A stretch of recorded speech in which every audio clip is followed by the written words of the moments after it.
बुरे वक्त में हर इंसान को करने चाहिए दो काम। प्रत्येक व्यक्ति के जीवन में अच्छे और बुरे समय आते हैं। अच्छे समय की तो चर्चा सब लोग करते हैं, लेकिन बुरे समय के बारे में प्रायः सभी चर्चा करते हैं। अक्सर लोग कहते हैं कि मेरा समय बहुत खराब चल रहा है, समझ नहीं आ रहा है कि क्या किया जाए, कैसे अपने बुरे समय को अच्छे समय में बदला जाए। लेकिन सच तो ये है कि दो चीज़ें ऐसी हैं जिसे बुरे समय में करने चाहिए। आगे हम इसे एक कहानी के माध्यम से जानते हैं। एक बहुत ही गरीब किसान था। वह था तो बहुत गरीब, लेकिन मेहनती और खुश था। वह रोज सुबह उठकर मंदिर में जाकर केवल 10 मिनट भगवान के आगे हाथ जोड़कर प्रार्थना करता था। उस किसान की पत्नी भी हर रोज उसके साथ मंदिर जाती थी। प्रार्थना करके वह सारा दिन अपने खेतों में काम करता था। उसका जीवन बहुत ही अच्छा चल रहा था। अपनी मेहनत से वह कुछ ज़्यादा तो नहीं कमा पाता था, लेकिन फिर भी जितना भी कमाता था उसमें से कुछ पैसे लोगों की भलाई में लगा देता था। उस किसान के गांव में बीमारी फैल गई। किसान का इकलौता बेटा बीमार पड़ गया। किसान के गांव में इस बीमारी के इलाज के लिए कोई अच्छा डॉक्टर नहीं था। पास के शहर में उस बालक को ले जाया गया। शहर के इस अस्पताल का इलाज बहुत ही महंगा था।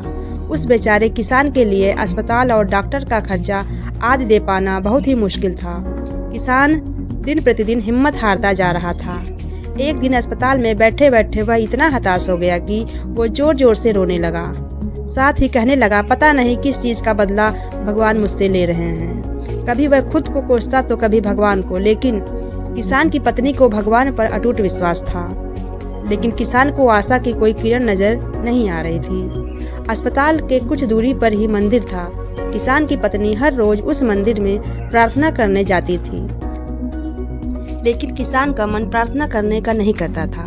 डॉक्टर ने उस किसान से कहा, बच्चे के इलाज के लिए 10,000 रुपए की आवश्यकता है, पर किसान के लिए इतनी बड़ी रकम इकट्ठा कर पाना बहुत ही मुश्किल था। किसान की पत्नी अब भी मंदिर जाती थी।